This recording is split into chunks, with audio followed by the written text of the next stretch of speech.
अस्सलाम वालेकुम दोस्तों, कैसे हैं आप सब। उम्मीद है आप सब ठीक होंगे। आज मैं आपको एक और चीज़ दिखाता हूँ, एग बाइंडिंग का। ये मेरी एक फीमेल है सनगनोर की। इसने लिंक स्टार्ट की थी, 2 एग ले किए हैं, तो उसके बाद इसमें एग बाइंडिंग का मसला आ गया। आज 4-5 दिन हो गए इसने, और एग ले ही नहीं किया तीसरा, और सुस्त हो गई है काफ़ी सारी जो है ना।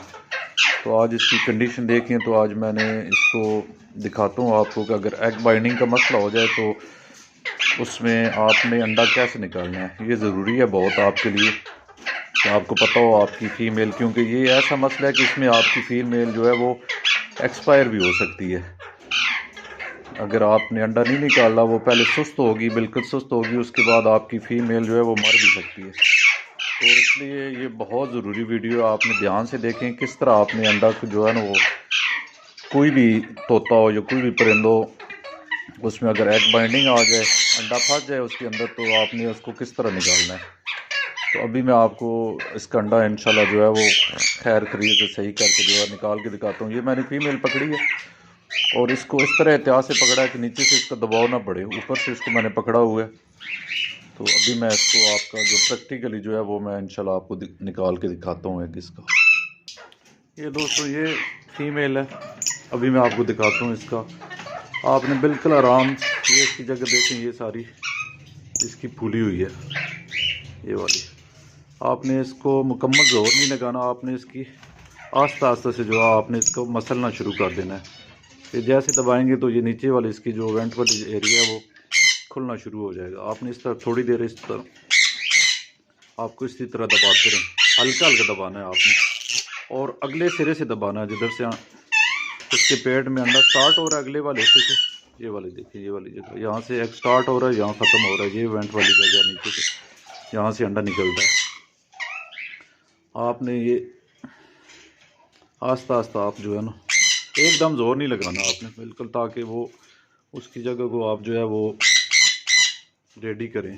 कोशिश करनी है कि इतना ज़ोर नहीं लगाना कि अंडा टूट जाए अंदर। आस्ता आस्ता करेंगे तो ये इसकी नीचे वाली जगह जो है वो आस्ता आस्ता वो खुलनी शुरू हो जाएगी। और मैं उसको दबा रहा हूँ तो अंडा आप नीचे वाली साइड से जो है वो मूव कर रहा है। ये देखिए,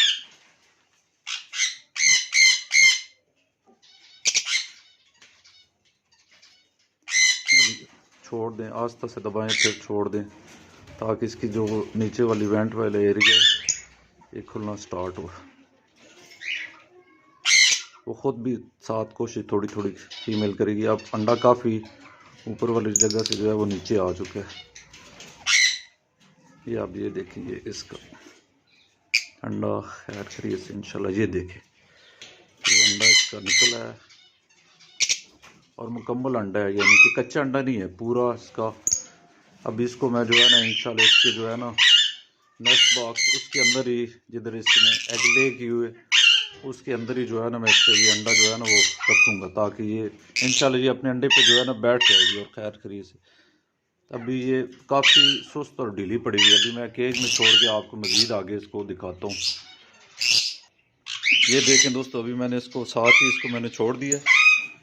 ये लेफ़्ट साइड पे जो बैठी हुई है ये फीमेल, और राइट साइड पे है जो वो मेल। फीमेल ये है, और अभी मतलब पहले से अब ये अंडा निकला तो अब काफ़ी पहले से जो है बेहतर है, क्योंकि ये पहले बहुत सुस्त पड़ गई थी। अंडों पे भी बैठ रही थी, अपने अंडों पे बैठ रही थी, लेकिन बहुत सुस्त पड़ी हुई थी। और अभी जैसे इसका अंडा निकला है तो ये अब इसकी पहले से बेहतर दिखाई दे रही है, माशाल्लाह काफ़ी बेहतर दिखाई रही है। तो अभी मैं इसका अंडा रखता हूँ, और इंशाल्लाह ये जो है ना ये अपने अंडों पे जो है ना वो पहले भी बैठ रही थी, लेकिन सुस्त हुई हुई थी बहुत, कंडीशन इसकी ख़राब हो रही थी आस्ता आस्ता। अगर एक दिन और रह जाता तो फिर इसमें बहुत ज़्यादा रिस्क होता है, इसमें फीमेल के एक्सपायर होने का रिस्क होता है, कि इसमें फीमेल जो है ना एक्सपायर हो जाती है। अभी मेल देखें उसके साथ लाट कर रहा है, मस्ती कर रहा है।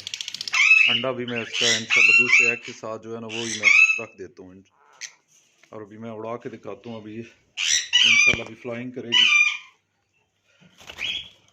ये देखें, ये माशाल्लाह बहुत बेहतर है फीमेल जो है ना, फ्लाइंग वगैरह सही इसने स्टार्ट कर दी है। ये देखें, अभी